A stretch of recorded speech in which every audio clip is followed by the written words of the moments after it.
Hello les joyeux en transition, j'espère que ça pétille dans vos maisons. Allez, on va revenir ensemble sur les fameuses pages du matin. Petit moment d'écriture. Je vais vous donner 2 avantages à les pratiquer et puis allez, 3 petites pistes à explorer si vraiment la page blanche c'est quelque chose qui vous angoisse. Alors pourquoi pratiquer ces pages du matin? Je te l'ai déjà dit, hein, en fait tout ce qui te passe par la tête le matin, tu prends 3 pages ou 30 minutes maxi. Moi c'est ce que je fais, 30 minutes maxi et tu sors toutes les pensées qui te viennent. Alors ça n'a ni queue ni tête, tu passes d'un sujet à l'autre. Il faut savoir que tout ce blabla, tout ce verbiage-là qui t'encombre là le matin, ça t'empêche d'être plus créatif parce que c'est là, ça tourne en rond, ça tourne en boucle. Alors on le dépose et moi je m'en suis rendu compte, hein, je suis beaucoup plus créative en fait après avoir fait mes pages du matin. Parce qu'au bout d'un moment c'est une espèce de blanc quoi, je dis bon ça y est, j'ai tout vidé, j'ai tout essoré, on peut repasser aux choses sérieuses.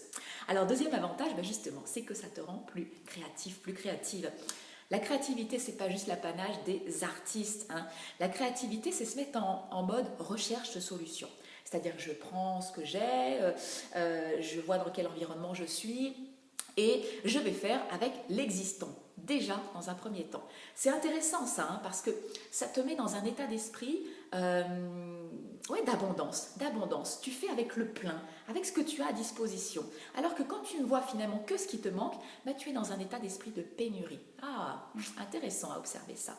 Donc, ça n'est pas l'apanage en effet des artistes, la créativité. Et puis en effet, tu peux... ouais, la créativité, c'est en mode recherche de solutions, mais ça peut être simplement un moment créatif, mais à partir d'idées. Tu prends quelque chose d'existant, voilà, quelque chose que tu as lu, un livre qui t'a interpellé, peut-être un autre élément, un article, ou je sais pas, ouais, quelque chose qui t'a plu, un événement, puis tu mélanges ça, tu te dis, ah, ça me donne une idée, en composant les deux, en mélangeant les deux, ça me permettra d'organiser tel événement, ou d'écrire telle chose. Tu vois, c'est ça la créativité, ni plus ni moins. Rien ne se perd, rien ne se crée, tout se transforme. On prend, on mélange et on sort quelque chose d'autre du chapeau. C'est intéressant quand on travaille sur l'ikigai parce que ceux qui ont pratiqué un atelier avec moi savent qu'on a des moments où on va lister tout un tas de projets possibles avec tous les éléments que tu as mis dans ton ikigai. Eh bien, muscler cette créativité-là, je peux te jurer que c'est très, très aidant pour ce travail-là.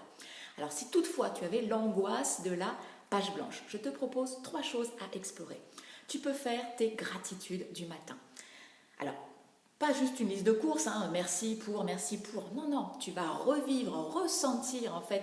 Tu prends la journée de la veille, tu la déroules et tu dis oh, merci pour ce cadeau, merci pour cet événement, merci pour cette personne, merci pour ça dans ma vie. Et tu vas dire pourquoi.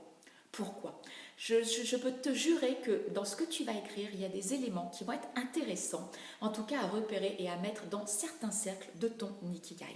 Tu peux aussi prendre 2-3 minutes tous les jours pour noter tes qualités. Même chose, tu redéroules ta journée de la veille et tu dis tiens, dans cette séquence de la journée, j'ai utilisé telle qualité chez moi, je me reconnais cette qualité. Et tu vas voir que de jour en jour, il y a des qualités qui vont revenir. C'est intéressant. Ce sont aussi des choses à mettre dans ton ikigai. Et tu vois que finalement, avec le journaling matinal, eh bien, sans te forcer, juste en faisant un petit rituel du matin, eh bien, tu peux déjà rassembler, en tout cas collecter des éléments qui vont être très très utiles pour remplir cet ikigai. Troisième chose que je te propose, c'est peut-être de noter, tiens, qu'est-ce que j'ai fait de nouveau hier dans ma vie? Est-ce que j'ai fait, je sais pas, je suis en train de développer de nouvelles compétences?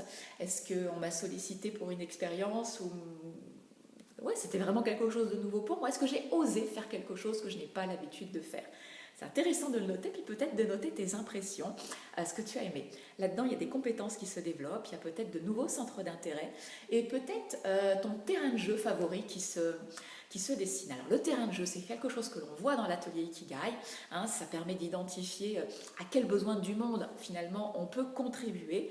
Et le terrain de jeu, ça peut être tellement de choses, ça peut être l'alimentation, l'éducation, ça peut être l'écologie, ça peut être l'énergétique, voilà, c'est propre à chacun.